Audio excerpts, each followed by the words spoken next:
علیکم ورحمۃ اللہ وبرکاتہ۔ اعوذ باللہ من الشیطان الرجیم، بسم اللہ الرحمن الرحیم۔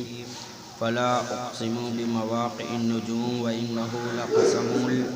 لو تعلمون عظیم، انہ لقرآن کریم فی کتاب مکنون لا یمسہ الا المطہرون،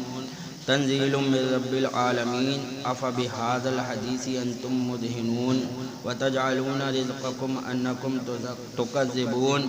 فلولا اذا بلغت الحلقوم وانتم حینئذ تنظرون، ونحن اقرب الیہ منکم ولکن لا تبصرون، فلولا ان کنتم غیر مدینین ترجعونها ان کنتم صادقین، فاما ان کان من المقربین فروح وریحان وجنۃ نعیم، واما ان کان من اصحاب الیمین فسلام لک من اصحاب الیمین، واما ان کان من المکذبین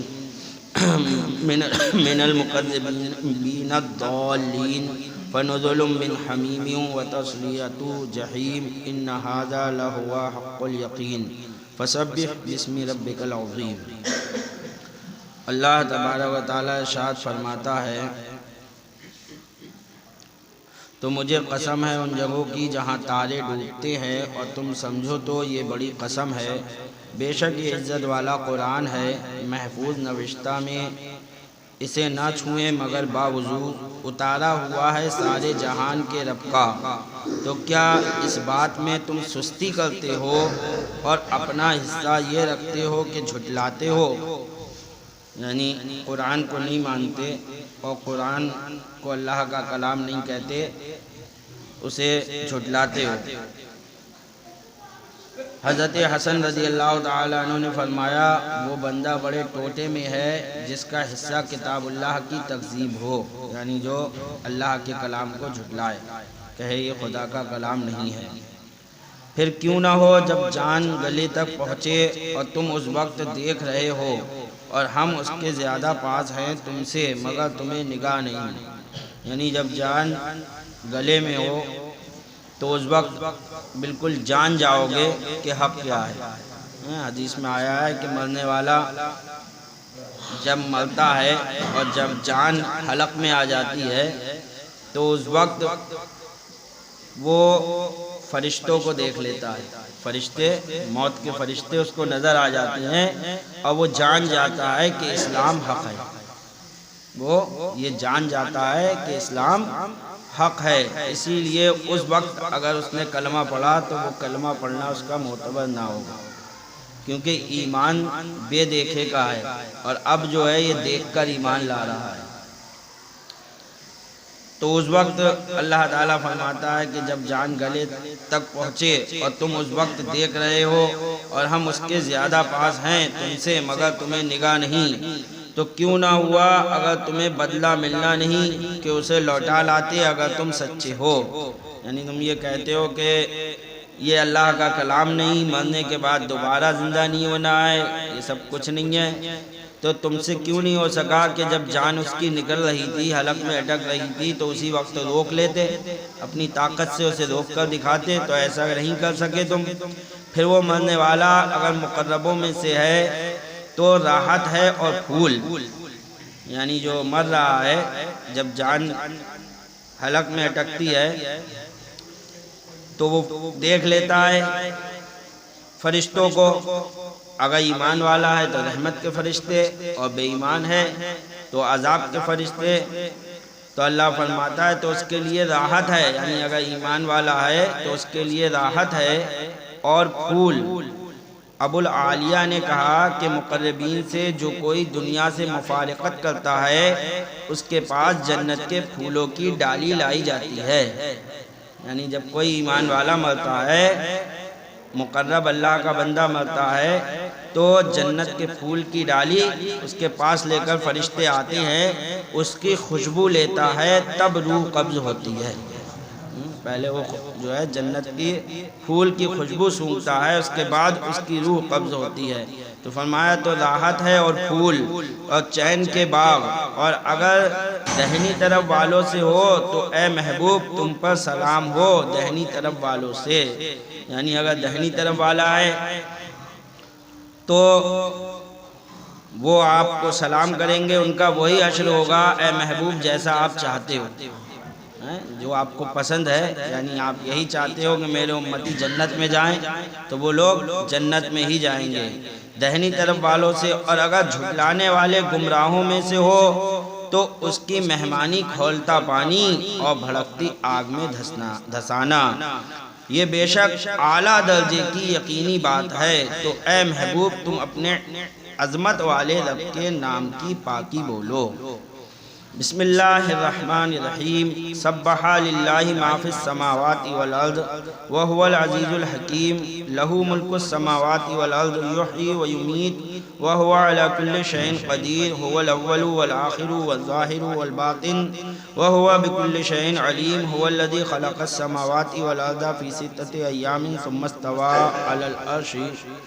یعلم ما یلج فی الارض وما یخرج منها وما ینزل من السماء وما یعرج فیہا وہو معکم اینما کنتم واللہ بما تعملون بصیر، لہ ملک السماوات والارض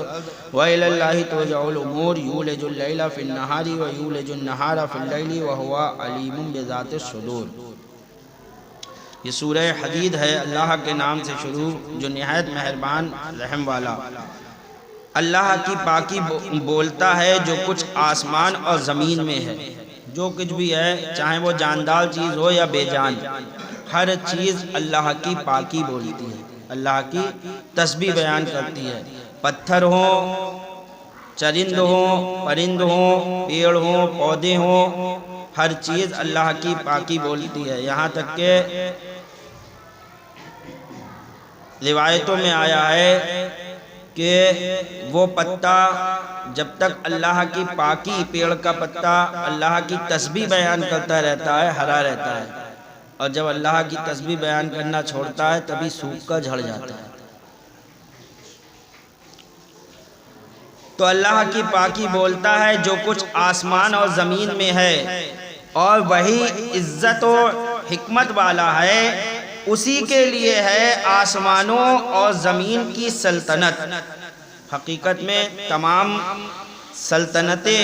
چاہے زمین کی ہوں یا آسمان کی ہوں وہ سب کس کے لیے ہیں؟ اللہ کے لیے۔ اللہ حقیقی مالک ہے ہر چیز کا، اور مجازن اس نے مالک جو ہے، ہم لوگ جو ایک دوسرے کو کہتے ہیں کہ فلاں دیش کا وہ مالک، فلاں دیش کا وہ مالک، تو یہ مالک ہم حقیقی نہیں ہیں، حقیقی ہر چیز کا مالک اللہ ہی ہے۔ ہم لوگ سب مجازی مالک ہیں کہ جو ہے ہندوستان کا مالک وہ ہے، ہندوستان کا راشٹرپتی وہ ہے، یہاں کا بادشاہ وہ، وہاں کا بادشاہ وہ، یہ سب مجازن ہیں، ایک وقت کے لیے اللہ تبارک تعالیٰ نے ہمیں برتنے کے لیے دیے ہیں، حقیقت میں ہر چیز کا مالک اللہ ہی ہے۔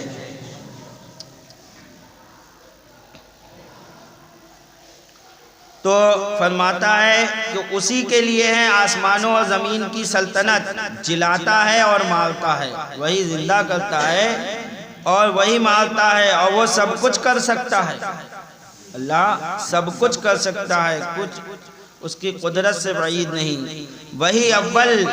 وہی آخر، وہی ظاہر، وہی باطن، یعنی اول سے مراد وہ تب سے ہے کہ کچھ نہیں تھا اور وہ تھا، اس کی کوئی ابتدا ہی نہیں، کچھ نہیں تھا اللہ تھا، اور کچھ نہیں ہوگا تب بھی اللہ ہوگا۔ وہی اول، وہی آخر، سب چیزیں ختم ہو جائیں گی،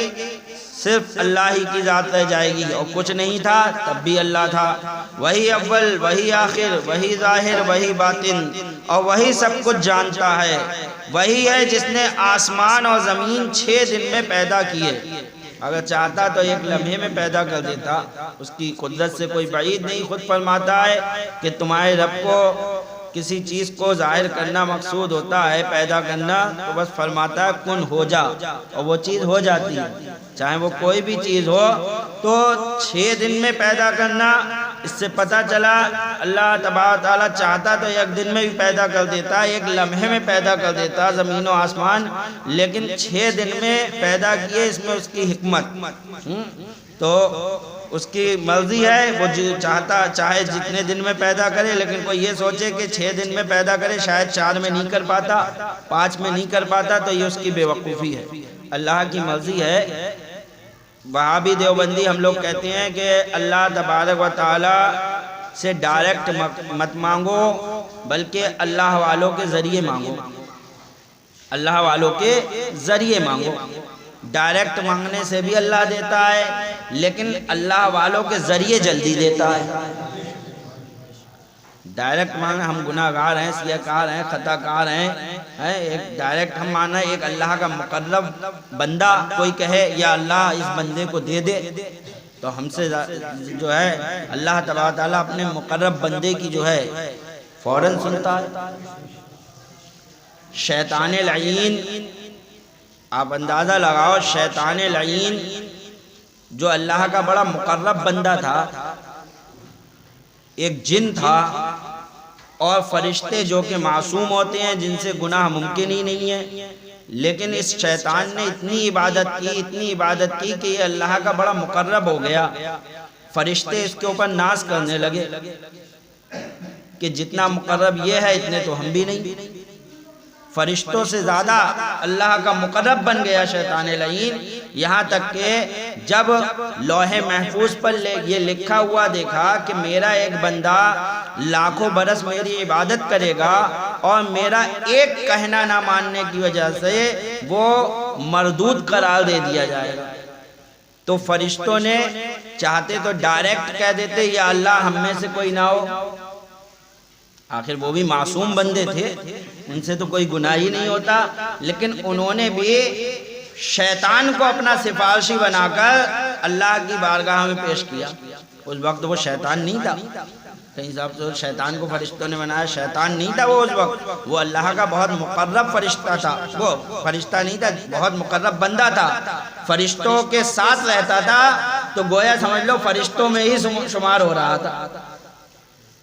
اللہ کا بڑا مقرب بندہ تھا، عزازیل اس کا نام تھا، تو فرشتوں نے بھی اس شیطان کو، عزازیل کو کہا کہ تم اللہ سے جو ہے کہہ دو کہ یا اللہ ہم میں سے کوئی نہ ہو۔ وہ ہال چوڑا ہو گیا کہ واہ، یہ معصوم جن سے گناہ ہی نہیں ہوتا ہے، آج میرا مرتبہ اتنا ہو گیا کہ یہ سب میرے آگے آ کر کہہ رہے ہیں تم کہہ دو۔ پہنچا رب کی بارگاہ میں، ہے اللہ ان میں سے کوئی نہ ہو۔ اللہ نے کہا جا ہم نے تیری دعا کو قبول کیا، جا ہم نے تیری دعا کو قبول کیا۔ آدمی کو کبھی اپنے اوپر اترانا نہیں چاہیے، اللہ کتنا ہی علم دے دے، کتنا ہی مرتبہ دے دے، گھمنڈ آدمی کو لے ڈوبا ہے۔ جس نے ذرا گھمنڈ کیا ارے مجھے آتا ہے، اسے کیا آتا ہے، یہ کیا جانے، میں جانوں جو جانوں، بس وہی گیا۔ یہ سوچو بھائی اللہ ہی علم دینے والا ہے۔ اپنی زندگی پہ آدمی کو نا اپنی زندگی پہ نگاہ رکھنا چاہیے، اپنے گناہوں پہ۔ میں سوچتا ہوں اسے کبھی گھمنڈ نہیں ہوگا، بچپنے سے لے کے سب بھول جاتا ہے کہ ہم جب ہم 10 سال کے تھے تو ہم کیا کرتے تھے، ہم 15 سال کے تھے تو ہم کیا کرتے تھے، ہم 20 سال کے تھے تو ہم کیا کرتے تھے۔ آج ہم جو ہے اتنے بڑے ہو گئے تو ہم جو ہے دوسروں پہ اعتراض کر رہے ہیں، تو کیا کر رہا اور تو کیا کر رہا ہے۔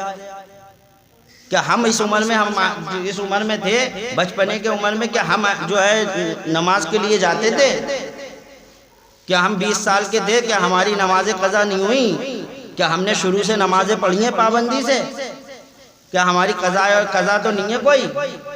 آج ہم دوسروں پہ اعتراض کرنے سے پہلے اگر ہم اپنے گریبان میں جھانک لیں کہ ہماری بھی تو بچپنا گزرا ہے، ہماری بھی جوانی گزری ہے، گناہ ہم سے بھی ہوئے ہیں، ہم بھی تو دیکھیں ہم نے کیا کیا کیا ہے، پھر سوچیں کہ اب ہم اس کے اوپر اعتراض کریں یا نہیں کریں۔ ہم نے بھی تو جانے کیا کیا کیا ہے، وہ ہمارے جوانی کے نشے میں ہم چورتے، آج یہ ہے شیطان اس کے اوپر سوار ہے۔ اللہ دعا کرے کہ اللہ اس کو جو ہے شیطان لعین سے بچا۔ اعتراض کرنے سے اچھا اپنے بھائی کو بچانے کی دعا کر دو، یا اللہ یہ جوانی کا جو دور ہوتا ہے 15-20 سال کی عمر کا، یہ بہت خطرناک ہوتا ہے، بڑے بڑے اچھے بہک جاتے ہیں۔ یہ عمر جس نے جو ہے ہمارے استاد نے کہا یہ جو ہے جوانی جو ہوتی ہے بالغ ہونے کے بعد سے لے کر 14-15 سال سے لے کر 25 سال تک اگر آدمی نے اپنے آپ کو قابو میں کر لیا، سمجھ لو وہ کامیاب ہو گیا۔ یہ دور بہت خطرناک ہوتا ہے، اس دور میں بڑے بڑے اچھوں کے قدم بہکتے ہیں، اللہ تبارک و تعالیٰ اپنی پناہ میں رکھے۔ جو ہے بڑے بڑے اچھوں کو دیکھا ہے بہکتے ہوئے، تو اللہ تبارک و تعالیٰ ہمیں دیکھنا چاہیے کہ ہم اپنے بھائی کے لیے یہ کوشش کریں کہ ہمارا بھائی غلط راستے پر جا رہا ہے، اس کو لاؤ صحیح راستے پر لانے کی کوشش کریں، نہ کہ اس پر طنز کر کے اس کو اور جو ہے اس کو لوگوں میں ذلیل کرنے کی کوشش کریں۔ یہ طریقہ نہیں ہوتا ہے ایک مسلمان بھائی کی اصلاح کا۔ مسلمان بھائی کی اگر ہم بھائی سمجھ رہے ہیں اس کو اپنا، اس کی اصلاح کرنا چاہتے ہیں، تو ہم اصلاح کے طور پر ہوتی ہے، جو ہے لوگوں میں ذلیل کر کے اور رسوا کر کے اصلاح نہیں ہوتی ہے۔ کسی کو آپ لوگوں میں ذلیل کر کے اس کو آپ سدھار نہیں سکتے ہو، بگاڑی دو گے۔ اور یہ یاد رکھنا، آپ 10 میں اس کو ایپ کھولو گے، اس کو کرو گے، تو آپ سوچو اسے سدھار دیں ہم، وہ اور بگڑے گا، کہا کرو، اب تو میں کروں گا، اب تو پتہ چلی گیا سب کو، اب روکے کون روکے گا، سمجھ رہے ہیں؟ اور آپ اس کو پیار سے اکیلے میں بلاؤ گے، سمجھاؤ گے، بھائی یہ بات غلط ہے، دیکھو کتنی بے عزتی ہوگی، کتنی بری بات ہے، تو اس کے سمجھ میں آئی، سمجھے گا۔ اب آپ 10 کے سامنے اس کو لے کر کہو گے ہاں بھائی تو یہ کیوں کر دیا تھا بتا، میں نے تجھے وہاں دیکھا تھا، اب وہ 10 کے سامنے دیکھ لیا، اسے کیا بند تو پڑے گا نہیں، غلط تو ہے، کیا کرے، کہے گا ہاں کروں گا، کیا کر لے گا تو، کیا کرے گا پھر لوٹ کے؟ تو یہ نہیں ہوتا ہے اصلاح کا طریقہ۔ اصلاح سمجھو، اپنے بھائی اگر سمجھ رہے ہو تو اصلاح کیسے کی جاتی ہے، اس کو بلاؤ پیار سے، اکیلے میں سمجھاؤ، نہیں بھائی یہ بات غلط ہے، وہ سمجھانے کا انداز ہونا چاہیے۔ تبلیغ کرنا ہر کسی کے بس کی بات نہیں ہے، ایک تو سب جائیں گے، تبلیغ کرو دین کی تو سمجھا کے ہاں، یا اس انداز سے کرو، اگر سمجھانا ہے سب کے سامنے تو اس کا نام مت لو، غلطی بیان کر جاؤ، غلطی بیان کر جاؤ اور نام مت لو کہ بھائی یہ چیز غلط ہے، اس سے لوگوں کو باز آنا چاہیے۔ اب ان میں کوئی بھی ہو سکتا ہے نہیں، جس کے اندر ہوگی وہ بات، اگر وہ سمجھنے والا ہوگا تو وہ اس چیز کو سمجھے گا کہ ہاں ہم میں یہ بات ہے اور ہمیں اس سے باز آنا چاہیے، نہیں سمجھنے والا ہوگا تو بھئی اس کی قسمت میں نہیں ہے، اللہ بہتر کرے اس کے لیے۔ تو اللہ تبارک و تعالیٰ فرماتا ہے جس نے آسمانوں اور زمین 6 دن میں پیدا کیے، پھر عرش پر استوا فرمایا، جیسا اس کی شان کے لائق ہے، جانتا ہے جو زمین کے اندر جاتا ہے اور جو اس سے باہر نکلتا ہے، اور جو آسمان سے اترتا ہے اور جو اس میں چڑھتا ہے، اور وہ تمہارے ساتھ ہے، تم کہیں ہو اور اللہ تمہارے کام دیکھ رہا ہے، تم کہیں بھی ہو، اللہ تمہارے کام دیکھ رہا ہے۔ اس کی ہے آسمانوں اور زمین کی سلطنت، اور اللہ ہی کی طرف سب کاموں کی رجوع، لوٹنا ہر کام کا پھرنا اللہ ہی کی طرف، کوئی بھی کام کرو گے آپ ان سب کا جو ہے انتہا رجوع لوٹنا رب کی بارگاہ میں ہی ہے، اللہ کی ہی بارگاہ میں اس کا حساب دینا ہے، اس کے علاوہ اور کتنی نہیں ہے۔ رات کو دن کے حصے میں لاتا ہے اور دن کو رات کے حصے میں لاتا ہے، کبھی کے دن بڑے اور کبھی کی رات بڑی، یہ کون کرتا ہے؟ یہ اللہ ہی کرتا ہے، اور وہ دلوں کی بات جانتا ہے۔ اللہ اور اس کے رسول پر ایمان لاؤ اور اس کی راہ میں کچھ وہ خرچ کرو جس میں تمہیں اوروں کا جانشین کیا۔ کیا خرچ کرو؟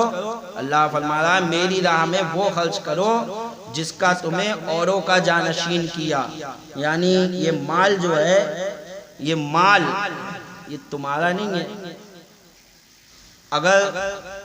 تم اپنا سمجھے ہوئے ہو تو یہ بہت بڑی تمہاری بھول ہے۔ جو تم سے پہلے تھے اور تمہارا جانشین کرے گا تمہارے بعد والوں کو، معنی یہ ہے کہ جو مال تمہارے قبضے میں ہیں سب اللہ تعالیٰ کے ہیں، اس نے تمہیں نفع اٹھانے کے لیے دے دیے ہیں، تم حقیقتاً ان کے مالک نہیں ہو، بمنزلِ نائب و وکیل کے ہو، انہیں راہ خدا میں خرچ کرو، اور جس طرح نائب اور وکیل کو مالک کے حکم سے خرچ کرنے میں کوئی تعامل نہیں ہوتا، ہمارا پیسہ ہم آپ کو دیں اور دے کر آپ سے کہیں کہ بھائی جاؤ اس پیسے کو لے کر جاؤ اور جا کر فلاں مدرسے میں دے آؤ، تو آپ فوراً دے کر آؤ گے، کیوں؟ کیونکہ آپ یہ سمجھ رہے ہو کہ ہمارا پیسہ تو ہے نہیں، یہ تو امام صاحب کا ہے اور امام صاحب نے کہا ہے مدرسے میں دے کر آؤ، لہذا جاؤ گے دے کر آؤ گے، تو ایسے ہی اللہ تعالیٰ فرماتا ہے یہ جتنا پیسہ تمہارے پاس ہے یہ تمہارا نہیں ہے، یہ سب میرا ہے۔ اب میں تم سے کہہ رہا ہوں کہ یہاں خرچ کرو تو کرو، تمہارا دیا ہوا تھوڑی ہے، سب کچھ تو میرا ہی ہے۔ اب میں کہہ رہا ہوں مسجد میں دو، مدرسے میں دو، زکوٰۃ دو، غریبوں میں فطرہ دو، یہ سب کرو، تو یہ کرنا پڑے گا تمہیں، تمہارا اپنا نہیں ہے، یہ سب میرا دیا ہوا پیسہ ہے۔ جہاں جہاں بتا رہا ہوں وہاں اس کو خرچ کرو۔ تو فرماتا ہے خرچ کرو جس میں تمہیں اوروں کا جانشین کیا، تو جو تم میں ایمان لائے اور اس کی راہ میں خرچ کیا ان کے لیے بڑا ثواب ہے۔ اپنا ہی پیسہ تمہیں دے کر اور تمہیں سے خرچ کرا کر اپنی ہی راہ میں پھر بدلے میں ثواب بھی دے رہا ہے۔ یہ تو دیکھو، تم اپنے پاس سے خرچ کر دیتے تو ثواب دیتا، جب ہوتا کہ ارے بھائی ہم نے خرچ کرا ہمیں ثواب ملا، اسی کا پیسہ اس نے تمہیں دیا اور پھر تم سے اپنی راہ میں خرچ کرایا، پھر بدلے میں تمہیں جنت عطا فرما دے گا۔ تمہارا کیا گیا؟ کچھ بھی تو نہیں گیا تمہارا یار، پھر بھی وہ تو نہایت سستا سودا بیچ رہے ہیں جنت کا، ہم مفلس کیا مول چکائے، اپنا ہاتھ ہی خالی ہے۔ اللہ تبارک و تعالی ہمیں اور آپ کو سب کو توفیق رفیق عطا فرمائے کہ ہم سمجھیں کہ اللہ کی راہ میں زیادہ سے زیادہ خرچ کریں۔ تو فرماتا ہے اللہ اور اس کے رسول پر ایمان لاؤ، اس کی راہ میں کچھ وہ خرچ کرو جس میں تمہیں اوروں کا جانشین کیا، تو جو تم میں ایمان لائے اور اس کی راہ میں خرچ کیا ان کے لیے بڑا ثواب ہے۔ اور تمہیں کیا ہے کہ اللہ پر ایمان نہ لاؤ، حالانکہ یہ رسول تمہیں بلا رہے ہیں کہ اپنے رب پر ایمان لاؤ۔ اللہ نے اپنا رسول بھیج دیا، ایمان کی طرف دعوت دے رہا ہے، لیکن تم اہل مکہ پھر بھی ایمان نہیں لا رہے ہو، اور بے شک وہ تم سے پہلے ہی عہد لے چکا۔ اور ایسا نہیں ہے کہ تم لوگ وعدہ کر کے نہیں آئے ہو، جب اللہ نے تم کو تمہاری روحیں بنائی اور آدم علیہ السلام کو پیدا کیا اور آدم علیہ السلام کی پیٹھ سے تم سب کی روحوں کو نکالا، میدان میں جمع کیا، یعنی تمام آدم علیہ السلام سے لے کر قیامت تک پیدا ہونے والے جتنے انسان ہیں ان سب کی روحوں کو اللہ تبارک و تعالیٰ نے میدان میں جمع کیا، اور جمع کر کے ان سب کو اکٹھا کیا، ان سب سے پوچھا کہ بتاؤ کیا میں تمہارا رب نہیں ہوں؟ سب سے پوچھا تھا، اس میں کون تھا؟ ایسا نہیں ہے مسلمان تھے، کافر بھی تھے، یہودی بھی تھے، نصرانی بھی تھے، مجوسی بھی تھے، رافضی بھی تھے، وہابی بھی تھے، دیوبندی بھی تھے، ہر کوئی تھا، کوئی ایسا نہیں تھا